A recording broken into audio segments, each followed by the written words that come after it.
ইল্লা ওয়া আনতুম মুসলিমুন। পরিপূর্ণমান মুসলমান না হয়ে কবরে এসো না। আল্লাহ বলেন পরিপূর্ণমান মুসলমান না হয়ে কবরে এসো না। আল্লাহ বলে নাই যে এমপি না হয়ে কবরে এসো না।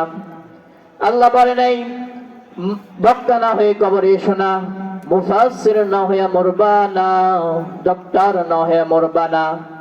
আল্লাহ পাক বারবার ডাক দিয়ে বলেন ইল্লা ওয়া আনতুম মুসলিমুন। তোমরা মুসলমান হয়ে মরো, মুসলমান হয়ে মরো। মুসলমান হলো কারা? আল্লাহ তাআলা কোরআনে তাদের পরিচয় দেন, ওমান আহসানু কাওলাম মিম্মান দাআ ইলাল্লাহি ওয়া আমিলা সালিহান ওয়া ক্বালা ইন্নানি মিনাল মুসলিমিন। আল্লাহ বলেন ওমান আহসানু কাওলাম মিম্মান দাআ ইলাল্লাহি ওয়া আমিলা সালিহান।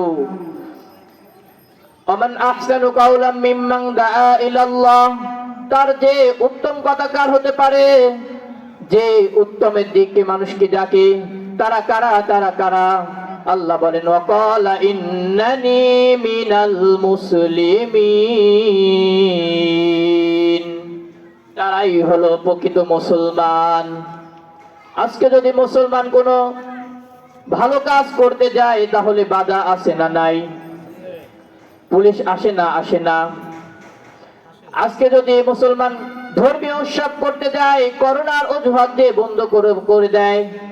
তোমরা মাহফিল পরে বন্ধ করো, আগে সিনেমা হল বন্ধ করে দাও।